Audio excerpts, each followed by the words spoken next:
Assalamualaikum warahmatullahi wabarakatuh. Perkenalkan, kami dari kelompok 2 yang beranggotakan saya Nur Indah Eka Safitri dengan NIM 1914007 dan rekan saya yang bernama Musdalifah dengan NIM 1914011.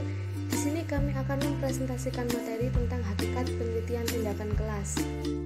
Oke, selanjutnya kelebihan dan kelemahan. Yang pertama, kelebihan penelitian tindakan kelas ada 5. 1.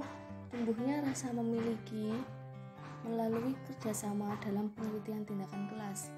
Maksudnya di sini dalam melaksanakan penelitian tindakan kelas tentunya mengalami sebuah interaksi. Nah, dari adanya kerjasama tersebut maka akan memberikan suatu kesempatan untuk menciptakan kelompok yang baru yang mendorong lahirnya rasa keterkaitan. Jadi kolaborasi dari adanya PTK tersebut menimbulkan keterkaitan satu sama lain.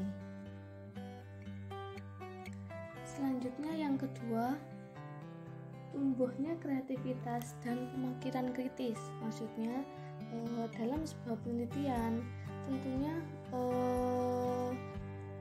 menyebabkan suatu interaksi antara orang yang satu dengan orang lainnya. Nah, di situ akan menemukan sebuah ide bahwa setiap manusia memiliki kelebihan dan kekurangan, dan dari adanya interaksi tersebut maka kita dapat saling bertukar ide.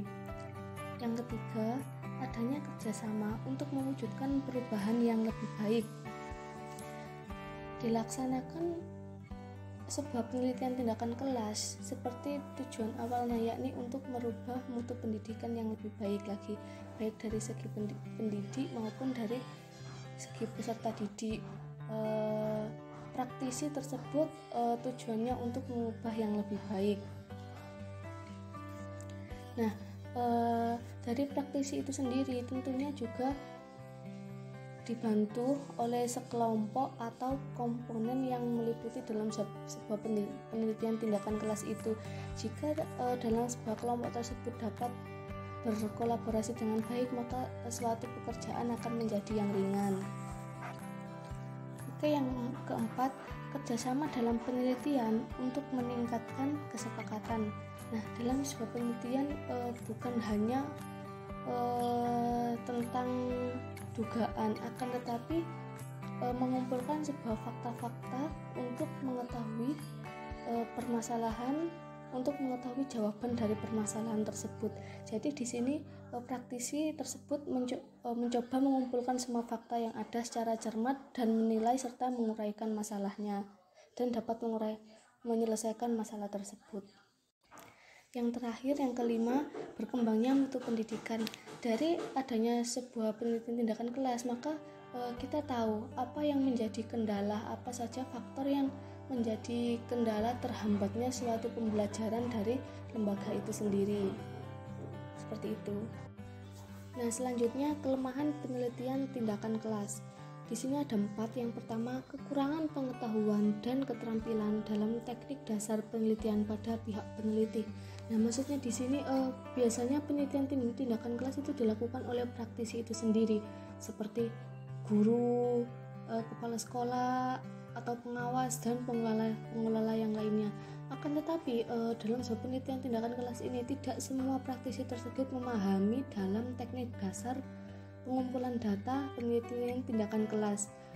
Oleh karena itu maka dari sinilah kurangnya kepedulian atau kesadaran dari praktisi itu sendiri terhadap hasil yang didapatkan. Jadi kurangnya kesadaran dari penelitian itu. Terus yang kedua, rendahnya efisiensi waktu. Nah, dalam penelitian tindakan kelas ini memerlukan sebuah komitmen dari peneliti itu sendiri yang terlibat dalam sebuah prosesnya, sehingga faktor-faktor itu menjadi kendala besar. Jadi faktor atau kendala permasalahan dalam sebuah penelitian, baik itu dari segi pendidikannya maupun pendidiknya yang sedang praktisi itu peneliti, itulah yang menjadi faktor dan kurangnya waktu dalam melakukan sebuah penelitian. Yang ketiga, kelemahan dalam konsepsi kelompok. Nah, dalam sebuah penelitian apabila dalam penelitian itu bersifat kelompok, maka seorang pemimpin harus mempunyai sifat yang demokratis, karena dengan adanya sifat demokratis maka memungkinkan para anggotanya itu juga akan berhasil dalam menjalankan sebuah penelitian tersebut. Jadi dengan adanya sifat demokratis maka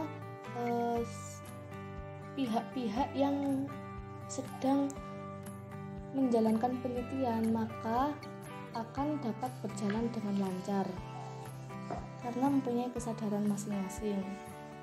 Terus yang keempat, kurangnya kesadaran praktisi dalam mengevaluasi dirinya sendiri. Nah, dalam poin keempat ini berkaitan dengan poin yang pertama, karena sebuah penelitian bukan hanya berpatok pada faktor apa saja atau kendala apa saja yang ada dalam sekolahan tersebut, akan tetapi kita sebagai praktisi, kita sebagai peneliti juga harus mengevaluasi diri kita, apakah diri kita sudah melaksanakan sebuah komponen-komponen atau sudah memenuhi persyaratan dalam sebuah penelitian. Jadi kita harus selalu mengupgrading ilmu dalam diri kita. Selanjutnya, yang kedua adalah asas-asas penelitian tindakan kelas. Penelitian tindakan kelas merupakan salah satu penelitian ilmiah yang bertujuan untuk proses perbaikan pembelajaran yang memiliki asas-asas tertentu yang perlu dilaksanakan dalam pelaksanaan penelitian tindakan kelas. Berkaitan dengan hal tersebut, Patmono mengemukakan 6 asas penelitian tindakan kelas, diantaranya sebagai berikut. Yang pertama, asas kritik reflektif. Melakukan refleksi merupakan langkah utama dan pertama dalam menemukan berbagai kelemahan yang dilakukan oleh guru itu sendiri. Misalnya dengan menelaah hasil observasi, hasil wawancara, dan mungkin juga menelaah hasil tes. Dari hasil penelaahan itu akan memberikan gambaran atau data-data penting untuk menemukan berbagai persoalan yang memerlukan tindak lanjut. Misalnya, berdasarkan catatan observasi, ternyata sebagian besar siswa tidak memperhatikan guru yang sedang menjelaskan materi pembelajaran, dan hampir setengah siswa menunjukkan gejala yang lemah dan lesu sehingga tidak bersemangat untuk belajar.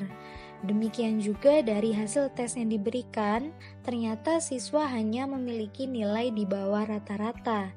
Nah, dari hasil refleksi itu menunjukkan bahwa siswa tidak berhasil mencapai tujuan pembelajaran. Asas refleksi ini merupakan upaya dalam menilai apa yang telah dilakukan berdasarkan data yang telah dikumpulkan.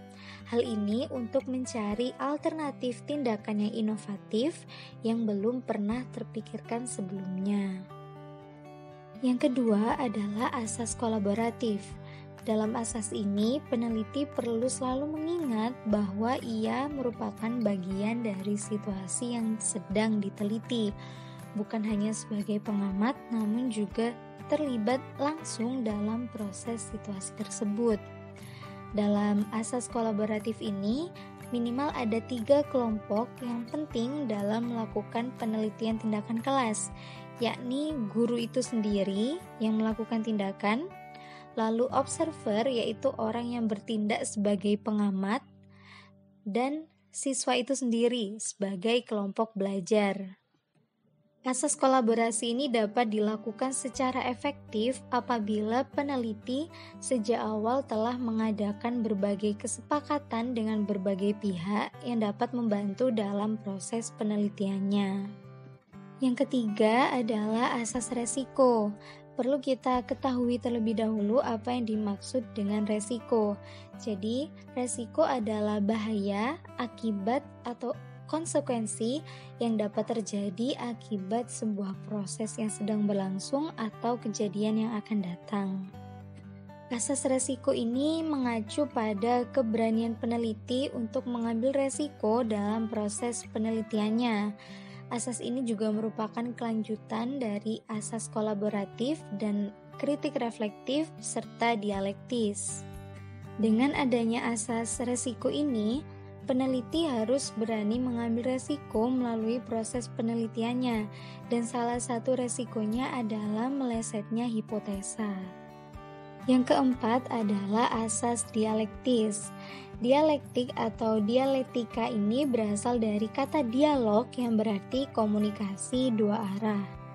Kritik dialektis ini dapat dilakukan oleh peneliti dengan memusatkan pada salah satu atau ketiga karakteristik dari perangkat gejala.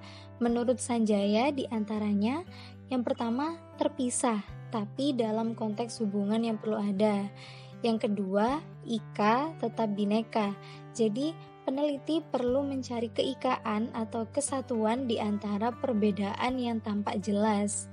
Yang ketiga, cenderung berubah.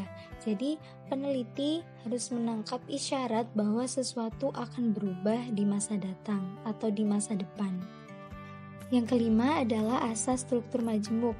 Jadi, penelitian tindakan ini memungkinkan sekali untuk memiliki struktur yang majemuk.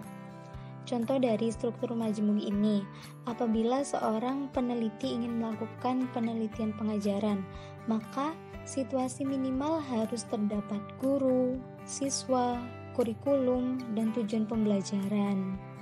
Penelitian tindakan kelas ini memiliki struktur jamak karena jelas penelitian ini bersifat dialektis, reflektif, partisipatif, dan kolaboratif. Susunan jamak ini berkaitan dengan pandangan bahwa fenomena yang diteliti harus mencakup semua komponen pokok supaya bersifat komprehensif. Dan yang terakhir adalah asas teori, praktik, dan transformasi. Menurut pandangan para ahli penelitian tindakan kelas, bahwa antara teori dan praktik bukan merupakan dua dunia yang berlainan, akan tetapi keduanya merupakan dua tahap yang berbeda yang saling bergantung dan keduanya berfungsi untuk mendukung transformasi. Dalam penelitian tindakan, antara teori dan praktik tidak dapat dipisahkan. Teori adalah serangkaian bagian atau variabel, definisi, dan dalil yang saling berhubungan yang menghadirkan sebuah pandangan sistematis mengenai fenomena dengan menentukan hubungan antar variabel. Praktik dapat didefinisikan sebagai suatu cara paling efisien dan efektif untuk menyelesaikan tugas berdasarkan suatu prosedur yang dapat diulangi, yang telah terbukti manjur untuk banyak orang dalam jangka waktu yang sudah cukup lama. Selanjutnya adalah transformasi. Transformasi adalah proses perubahan secara berangsur-angsur hingga sampai pada tahap ultimate.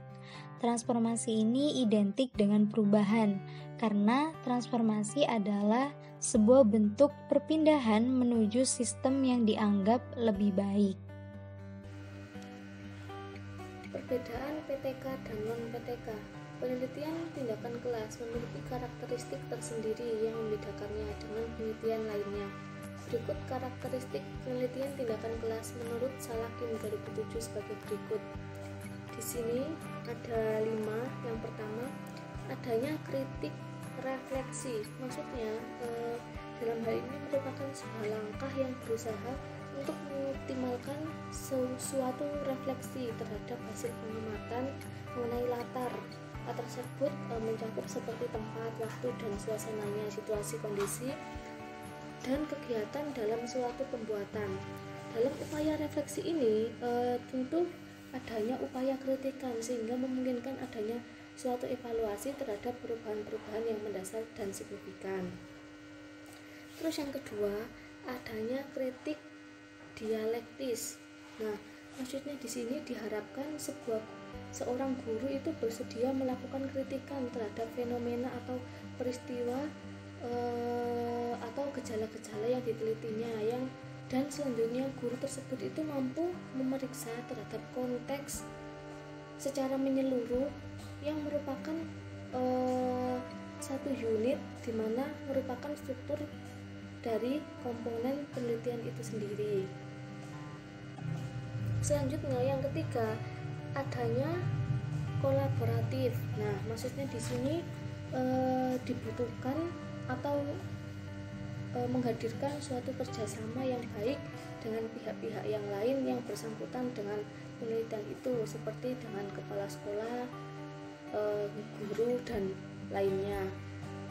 Dan diharapkan dapat dijadikan sebagai sumber data, karena dalam PTK ini merupakan sebuah bagian dari situasi kondisi yang melatar belakangi adanya penelitian itu dilaksanakan.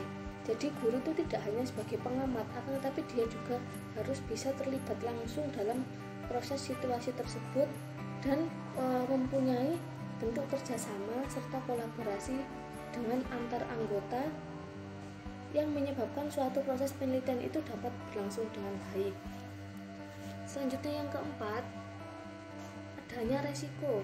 Nah, dalam melakukan sebuah PTK, seorang guru dituntut untuk berani mengambil resiko, terutama pada proses penelitian berlangsung. Resiko ini yang dialaminya itu seperti melesetnya pemikiran, melesetnya perkiraan atau hipotesis awal, dan adanya tuntutan untuk melakukan perubahan-perubahan yang lebih baik. Jadi dalam sebuah penelitian ini tentunya tidak ada yang tidak mendapatkan resiko, akan tapi semua permasalahan dalam sebuah penelitian itu pasti ada, dan bagaimana guru agar dapat menyelesaikan permasalahan tersebut. Yang terakhir, adanya susunan jamak. Maksudnya di sini PTK itu mempunyai struktur yang jamak, karena dalam penelitian ini bersifat dialektis, reflektis, partisipatif, dan kolaboratif. Jadi semua komponen itu bersifat komprehensif seperti itu. Selanjutnya, berikut menurut Ridwan 2005 perbedaan PTK dan non-PTK sebagai berikut. Yang pertama, PTK dilaksanakan oleh guru. Jadi sudah jelas PTK dilaksanakan oleh guru itu sendiri. Yang non-PTK dilakukan oleh pihak luar, maksudnya dari mahasiswa atau pengawas yang lainnya. Perbedaan yang kedua, fleksibel terhadap subjek penelitian. Jadi dalam sebuah penelitian tindakan kelas ini sifatnya fleksibel, menyesuaikan terhadap subjek penelitian, terhadap pokok masalah yang akan diteliti.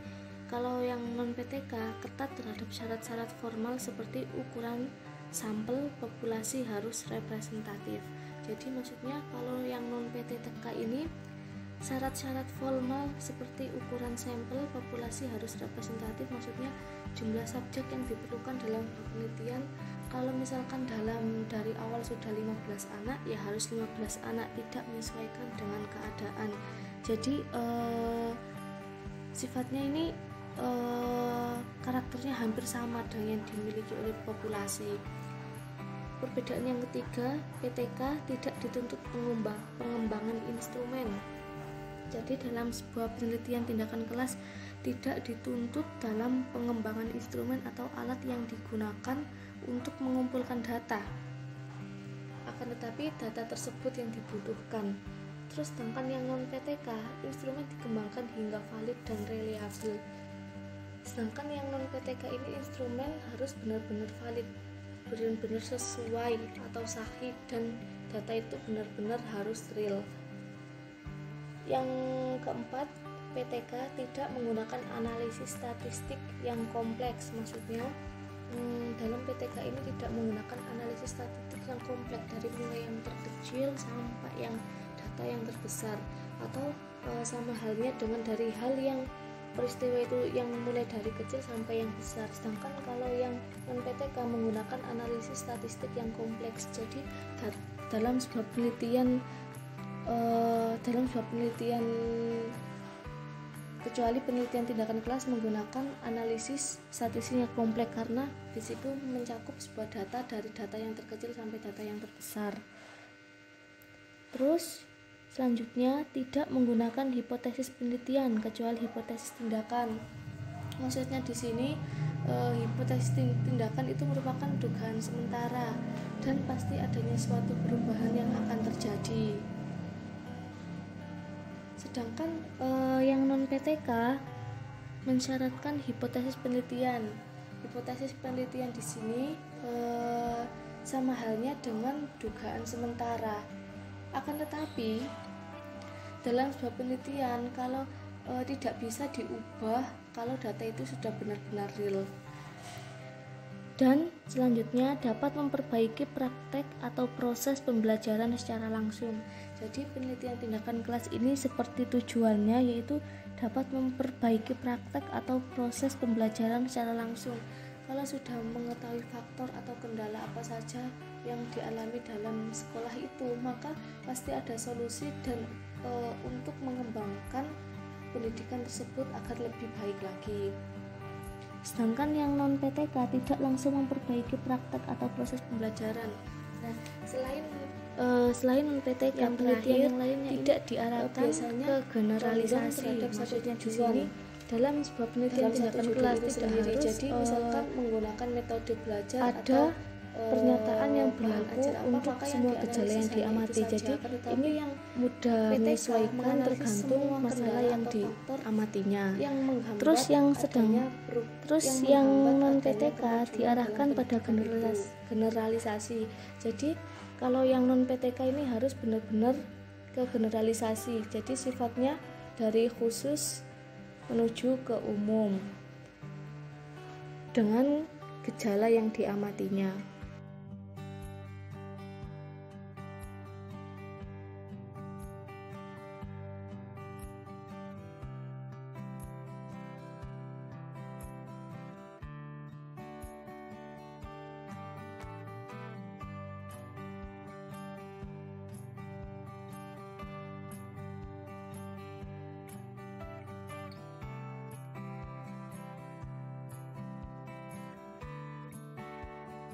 Ada 5 validitas penelitian tindakan kelas.